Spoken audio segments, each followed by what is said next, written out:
तो आज है day 1 of BPSC AE DO preparation.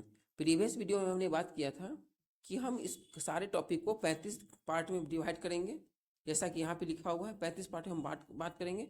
और मैं पर डे आपको क्या दूंगा, कुछ टॉपिक दूंगा। इसको आपको क्या करना है, पूरा दिन भर में पढ़ के रखना है। और शाम में हम 50 क्वेश्चन का एमसीक्यू प्रैक्टिस करेंगे वही टॉपिक से। और ये एमसीक्यू कहाँ से होगा, तो एनसीईआरटी से होगा, फिर बीपीएससी पीवाईक्यू से होगा और घटना चक्र से होगा। घटना चक्र से होगा।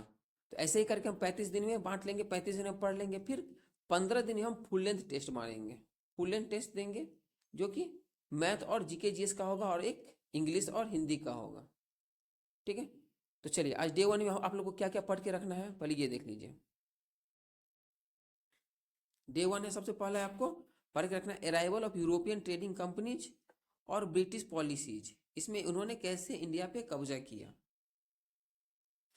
कैसे उसने मराठा को हराया, मैसूर को हराया, बंगाल पे कब्जा किया। तो इसमें कौन कौन सा टॉपिक पढ़ना है आप ये देख लीजिए।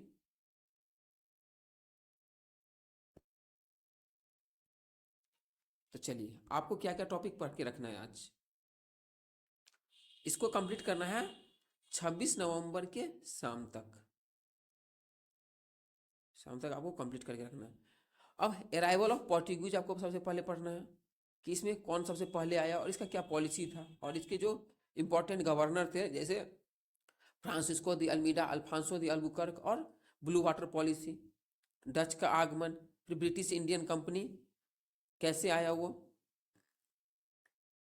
फिर डेन्स का आगमन, फिर फ्रांसिस, और फिर भारत पर उन्होंने कैसे अंग्रेज ने विजय प्राप्त किया और कैसे उसने 200 साल तक हमारे प्यारे से देश पर, भारत पे राज किए। इसमें कैसे इसका पॉलिसी देखना है। तो सबसे पहले आपको क्या देखना होगा, 3 आंग्ल फ्रांस वार है, जो कि फर्स्ट, वही जिसको हम कर्नाटिक वार भी कहते हैं, फर्स्ट सेकेंड और थर्ड, जिसको फिर इसका संधि देखना है आपको, जैसे एक्सला चापेल की संधि से ये खत्म हुआ, फिर पेरिस की संधि से खत्म हुआ। फिर जब वो बंगाल को, फ्रेंच को हरा दिया, फिर वो बंगाल पर ध्यान दिया और फिर बंगाल पे उन्होंने कब्जा करने का कोशिश किया। फिर उसने बंगाल पर कब्जा किया और प्लासी का युद्ध लड़ा, बक्सर का युद्ध लड़ा। और जब वो बंगाल जीत गया तो कौन सी संधि से फिर किया, तो इलाहाबाद की संधि। मैं इसका टॉपिक आपको, अगर आपके पास नहीं है तो मैं इसका पीडीएफ अपने टेलीग्राम चैनल समग्र एकेडमी में डाल देता हूँ, आप वहाँ से आप पीडीएफ पढ़ सकते हैं। फिर द्वैत शासन बंगाल में लगा, फिर 4 मैसूर वार, 4 जो इंपॉर्टेंट मैसूर वार हुए थे वो देखना है आपको।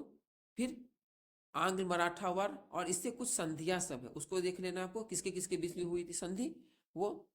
फिर देखना है आपको आंग्ल सिख वार, फिर नेपाल, बर्मा और अफगान। नेपाल में जैसे 1816 में क्या हुआ था, सुगौली की संधि हुई थी।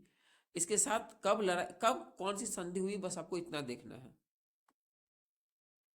फिर आपको देखना होगा भारत में ब्रिटिश शक्ति का विस्तार और काउज भी, और ये क्यों ये विस्तार किया, इसके पीछे क्या कारण था और क्यों, कैसे और कर पाया। तो जिस, क्योंकि उसके पास सुपीरियर मिलिट्री था, डिसयूनिटी था एमोंग इंडियंस, और उस समय क्या था, यूनिटी भी था। फिर लॉर्ड क्लाइव का द्वैत शासन, वेलेजली की सहायक संधि, और लॉर्ड डलहौजी की व्यक्तिगत सिद्धांत की नीति, देसी रियासत के प्रति जो नीति था वो, फिर रिंग ऑफ फेंस घेरे की नीति और अधीनस्थ पृथक्करण की नीति।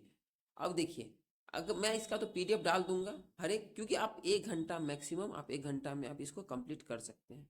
और सबसे जरूरी बात ये, अगर आप चाहते हैं कि मैं इसका वीडियो बना के डाल दिया करूं, तो आप वो कमेंट कर दीजिएगा, तो मैं ऐसा करूंगा कि इसका वीडियो भी बनाकर डाल दिया करूंगा। और फिर आज हम पढ़ेंगे करेंट अफेयर 15 दिन का,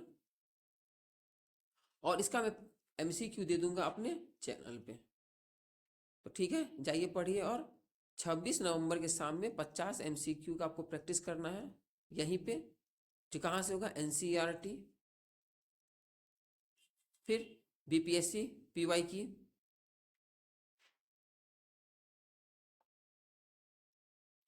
बीपीएससी पीवाईक्यू और घटना चक्र।